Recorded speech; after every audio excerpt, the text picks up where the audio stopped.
From the people who help you know your competition, InteliChek presents the Multi-Point Inspection Podcast. The Multi-Point Inspection Podcast brings you news and stories from the automotive world told in an informative and entertaining way.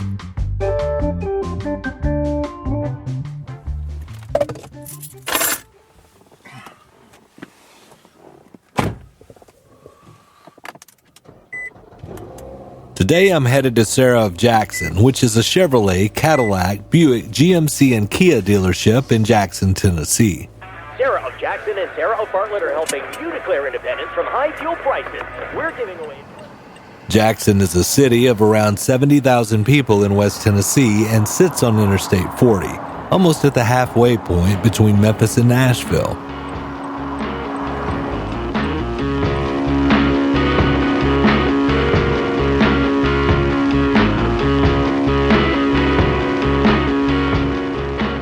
I'm meeting with Thomas Gaugh, the GM Service Manager at Serra of Jackson, who has been with the dealership since 2018.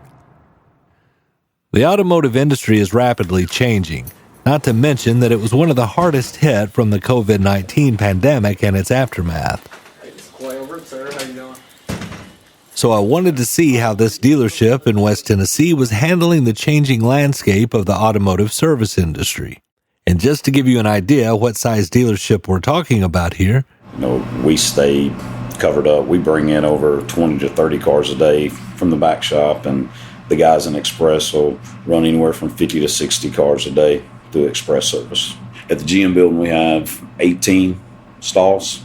Technicians normally have 2 bays per. Down at the Kia building, we have 8 stalls. They're set up kind of basically the same mirror image as the GM building.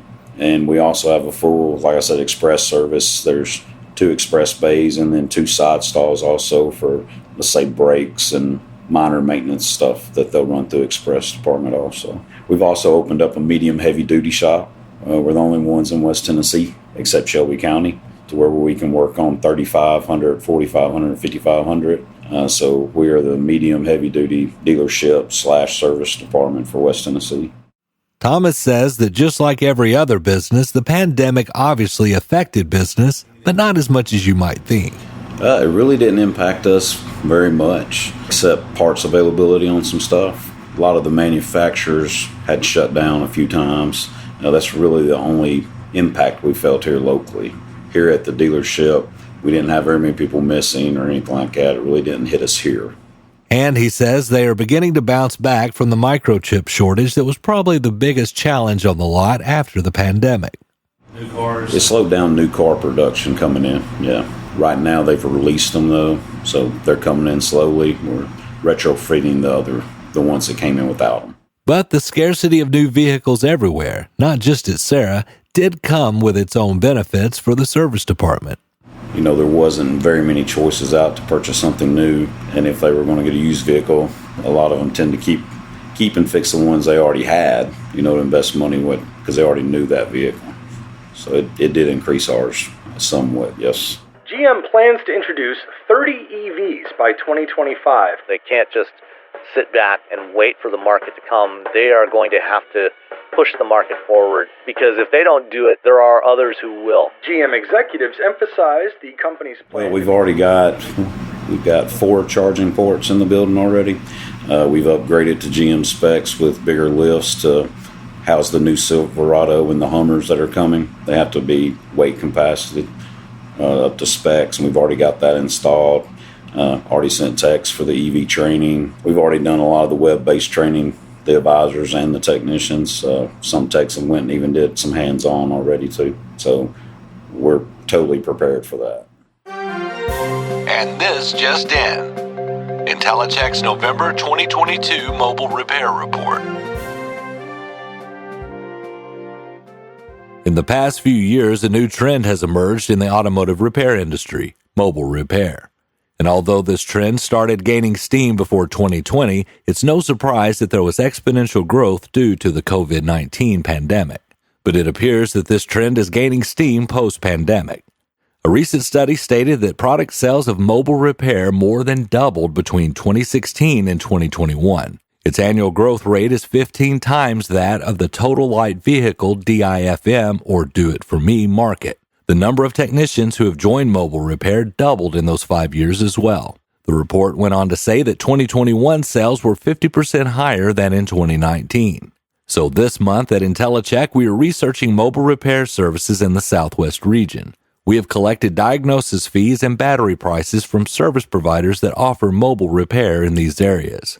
We are also looking at how many of the service providers offer the convenience of online price quoting and how many days wait it will take to have them come to you for these services. Here is a brief overview from our November 2022 report.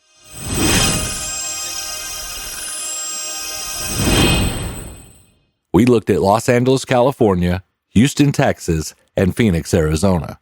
In each of these cities, there were around 30 mobile repair service providers. The average diagnostic fee was $95, and battery replacement came in around $320 depending on the vehicle. We found that a relatively low percentage of these providers actually provided online pricing, 20 and 21% in Houston and Phoenix respectively, with Los Angeles coming in first at 30% of its providers with pricing available online. It's feasible that as more and more providers get into this market, this number will increase as mobile repair services and online pricing go hand in hand for the demographic utilizing these services. The average day's wait in Houston and Phoenix was half a day, with LA coming in at an average of 1.26 days wait. So as you see, there is plenty of room for growth and improvement in this market that many are calling an evolution of the industry.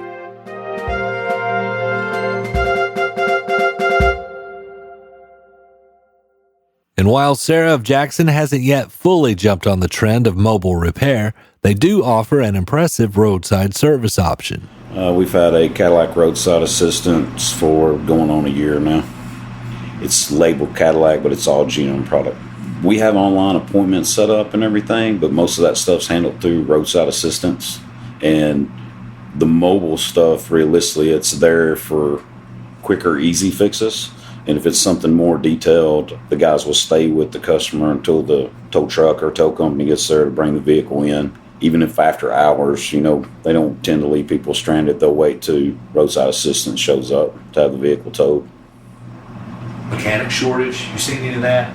No, Really? Not here. Auto technicians are badly needed and in very short supply. The service staffing situation, that one's really been very, very challenging.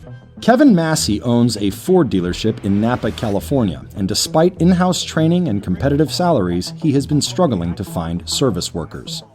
Service revenue has dropped because I don't have enough people to service the clients. We have the demand, but we don't have enough supply of service staff to be able to do it, whether it be technicians or service advisors. With the older generation of technicians retiring, there are fewer candidates who are interested in filling those roles. Analysts have cited various reasons for this, with one of them being that the newer generation is less interested in pursuing skilled trade careers. But Serra of Jackson is meeting this head on with probably the most impressive thing they have put into place to meet the challenges of this changing industry. And that is the proactive step to partner with the Tennessee College of Applied Technology, affectionately known in these parts as TCAT. TCAT Jackson has had many names since its first classes took place back in 1965, but the overall goal has remained the same: to help train and develop the workforce of West Tennessee.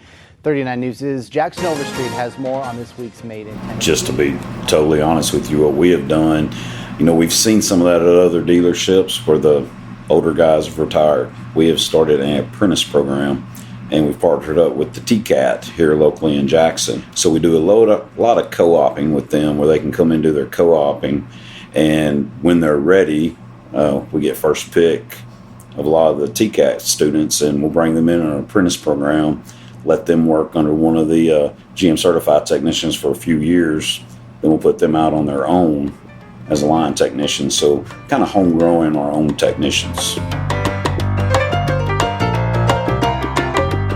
That's why we haven't seen that here, man, because since I've been here, we've retained our senior techs. We haven't lost a technician, but we keep growing our own. And realistically, as those guys age out, love to put them in a different spot, to keep that experience here. And then we got the young guys can just fall right in line where we don't miss a beat.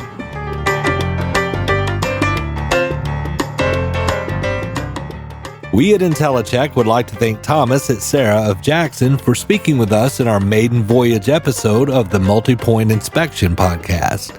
This episode's music was provided by Cast of Characters. InteliChek. Know your competition.